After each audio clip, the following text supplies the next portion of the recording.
Good Tuesday morning. I'm Jared Klein coming to you live from the NBC29 Digital Desk with a look at this morning's Morning Rush. Let's take a look at today's top stories over on NBC29.com. At number one, a crash on Route 29 sending one person to the hospital and causing power outages. At number two, Charlottesville kids using a lemonade stand to raise money for families in need. Then at number three, an Orange County farm holding a sunflower festival.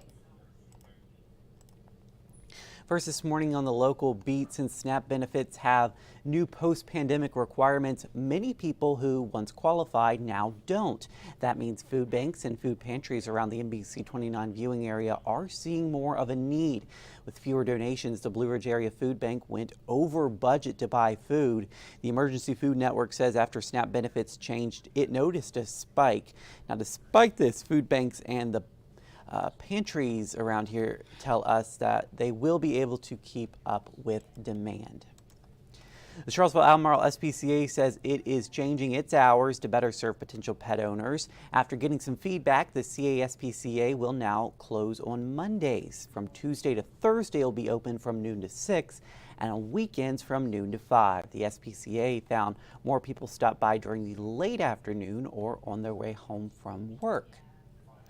Well, you may have noticed new suicide prevention signs off John Warner Parkway or the McIntyre CHS Connector Trail. They were put there thanks in part to this teenager, Jordan Sherbagi. He's a senior at Charlottesville High. The teenager says he's seen a decline in morale, and for his Eagle Scout project, he partnered with Region 10 to make signs and benches to spread awareness of the suicide lifeline. I wanted to build awareness and show the community that at least someone cares.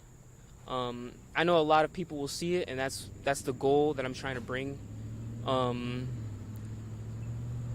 It's near the high school. That's where I go, so it's kind of convenient. Sherbagi says the signs let students know there is help out there. All they have to do is reach out. The number for the lifeline is 988. And even with more heat in the forecast for today and tomorrow, city pools in Charlottesville have called it a season. They closed up shop yesterday after a busy and challenging summer. Andrea Ross is in charge at the Washington pool, and she says the pool hit capacity a couple times over the past few months, reaching 300 people. I think if you have a pool at home today, it might be worth taking a dip. Absolutely. Or have access to a pool. I was even like ice cream. Treating yourself to some ice cream. It's hot. It's going to be a hot one out there, so yeah. Stay cool. Stay cool. All right, so this is kind of interesting, this story, where people are moving. So the top 10 metro areas that have been the hottest destination since 2019. So number one, Austin. People are moving to Austin. Dallas, Las Vegas, Denver, Orlando, Phoenix, Houston number 7, Jacksonville, Florida 8, Nashville, and Salt Lake City. Yeah, you can definitely see they're down south where it's warmer. Yeah, right. Yeah, you don't see anywhere in like New England or Virginia, I guess the Great Lakes, Virginia. Yeah, people want to go where it's warmer, and I don't blame them. But you know, my only fear with moving too far south would be the fall is my favorite season. So change of season. I wouldn't want to miss that. But yes, that's true. Not having to deal with the winter weather would be nice. That is also very true. Yeah. Especially when, like us, we have to show up to work. You know what I mean? Like, we don't get a snow day. Exactly. But you know, Salt Lake City does kind of surprise me. It just seems like a random addition there. But people are moving there. So yeah, Austin I get. Austin's a neat town. Too, yeah. 3 of them are in Texas, 2 in Florida here.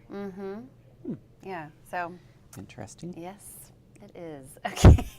All right. So, do you have those grocery reward cards? I do. Things? Yeah. Yeah, I do too. I think I have them for literally every grocery store. So it's interesting. Some people may not realize, based on when you buy your groceries and you scan that, what grocery stores are able to glean about you, so they can figure out your demographics, so your race, your employment, languages. They can tell by that your household information, so marital status, if you have kids, even like your payment, the types of credit cards you use, and your geolocation. So it's interesting how you swipe you think, oh, I'm getting some discounts, but they're really using this to try to get as much information of the shoppers and the things that you're buying, and that's how they can kind of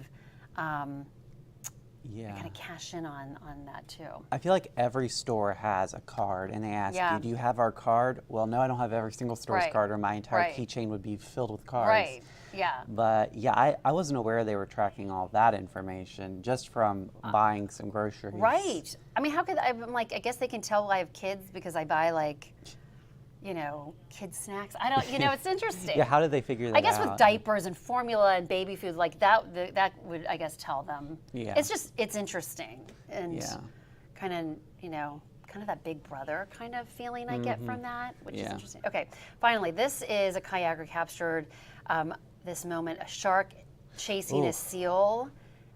And it is quite something to watch this seal just keep trying to get away from this shark.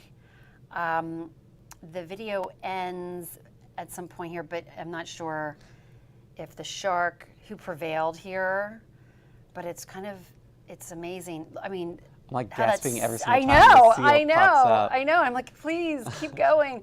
And then the seal actually almost hits the kayaker. Yeah. It comes right there into his kayak, but fascinating. So I guess we don't know if the seal got away. Hopefully. I know. I hope so too. Seal got away. But it's a kind of a National Geographic moment, you know? Anyway, pretty neat. It's pretty cool.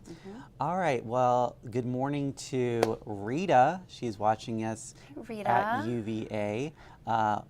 Marjorie, watching us from West Virginia. Good morning, Marjorie. And we've got a viewer from Poland this morning, Barbara. Whoa, Barbara in Poland. Yeah. That might be the farthest. It might be. So far. Good farthest morning. Viewer. Good morning. Well, I guess it's not morning for you. Good afternoon. Good afternoon for you in Europe. Right. And Dallas, you're watching from Kent's Store. Have a great day and stay safe to you as well. Nice to see everybody. Yeah, try to stay cool out there because it's definitely going to be a hot one. Let's take a look at that 7-day forecast brought to you by Michael & Son Cooling. We've got a high of 99 today and the same thing for tomorrow, hot and humid. So we are sticking with the summer weather even after the unofficial end of summer yesterday. But things will be cooling off by the end of the weekend. We've got that big UVA game coming up on Saturday. And this week is the final week for Fridays After 5. So if you had not had a chance to go out and enjoy that yet, this week is your last week until next year. I hope you guys have a great Tuesday out there. Stay cool out there. We'll see you again on NBC29 News at noon.